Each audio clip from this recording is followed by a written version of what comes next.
عودة الروح توفيق الحكيم. الفصل 18.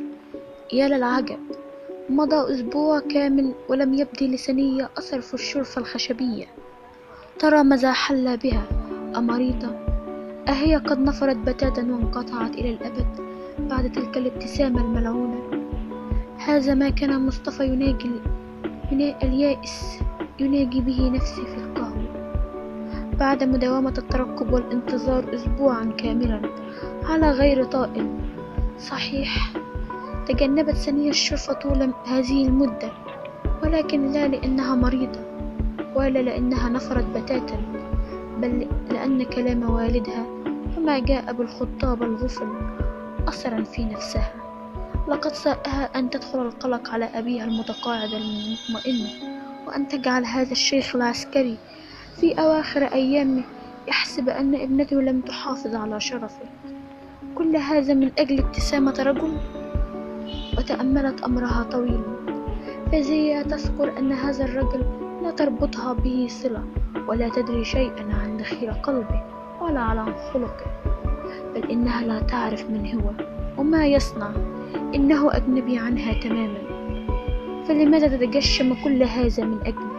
وما الذي صنعه هو من أجلها إلا تلك الابتسامة؟ أفتاة شريفة تهتم برجل كهذا؟ وأحست شيئا في نفسها لم تبينه من قبل، أنها لم تعد تلك الفتاة الطائشة اللعوب التي تنتزع إلى المداعبة واللعب مع كل رجل تصادفه، ولا تلك الفتاة التي تطالبها الطبيعة بحق الشباب الملتهب ويدفعها القلب الناشئ فتجري في كل مكان ناظرة إلى كل شيء، باحثة قلقة غير مستقرة.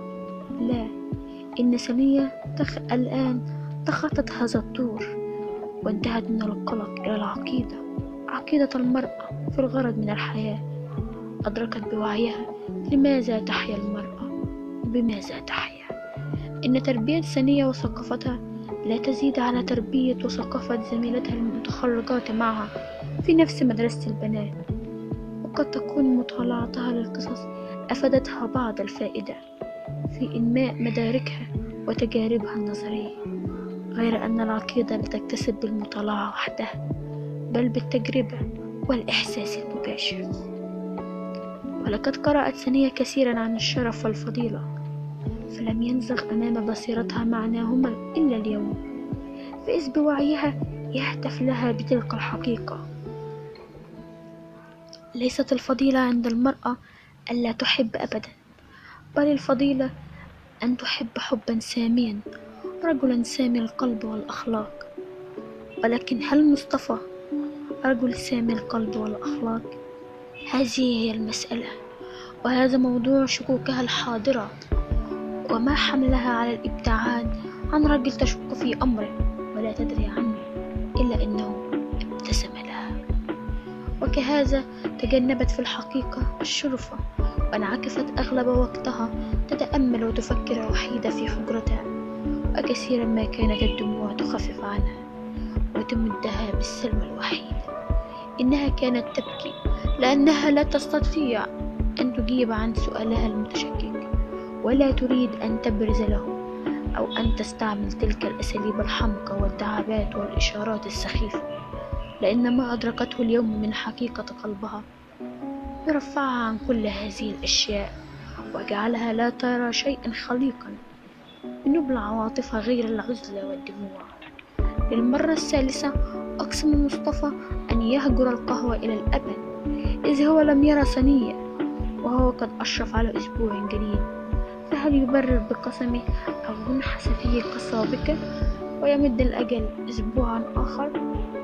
نعم، لقد انتقل الآن تجديد الآجال ومدها من الساعات والأيام إلى الأسابيع، لكن في هذه المرة عزم العزم الأكيد على أن يكون هذا النهار آخر عهده بالقهوة. نعم، لا تردد ولا ضعف ولا هوادة بعد الآن. فقد تأمل الآخر أمر همليا وذكر بأن يعلق أهمية صبيانه وأمال السري على لا شيء. ماذا دهاه؟ ماذا حدث في حياته من تغيير؟ أم مجرد أن يلمح فتاة في نافذتها التي أغلقتها في الحال في وجهه كافا أن يكرس كل هذا الزمن وهذا الفكر في سبيلها؟ من هي؟ وأي صلة تربطهما به؟ لا شيء، حتى اسمها لا يعرفه.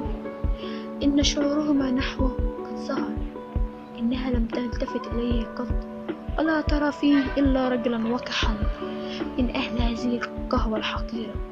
فلو إنها أبدت فقط إشارة صغيرة أو قرينة واحدة على أنها أحست بوجوده، لكان اعتبر ذلك رباطا وصلة بينهم،